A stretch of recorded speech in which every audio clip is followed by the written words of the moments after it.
Okay, another unboxing video for today. Ito na. Ayan.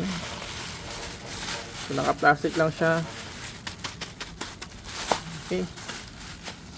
Tingnan natin. Meron siyang label, yes.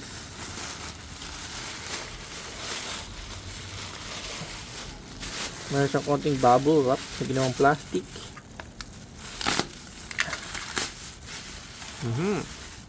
So, meron tayong Kobe High Temp Spray Paint, exhaust pipe and engine dedicated, latest technology. Okay, heat resistant, high temp spray paint po ito, guys. Syempre from Guangdong, China, no? Ayan, kita naman, guys, no? Parang si Kobe talaga, ang dami yung mga products na ngayon, no?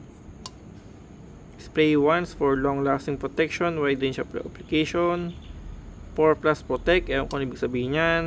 Kaya niya mag-stand ng 1200 Fahrenheit. Effect is remarkable. Okay, so tingnan na natin kung talagang magiging epektibo talaga siya, guys. So meron siyang QR code. And then this one, guys, Kobe High Temp Spray Paint. Again, so dalawa yung ating binili. Tingnan natin kung magiging epektibo talaga siya. Okay, so yun lang. I-update ko pa kayo, guys, pagka nag-spray na po tayo talaga. Alright, thank you for watching po.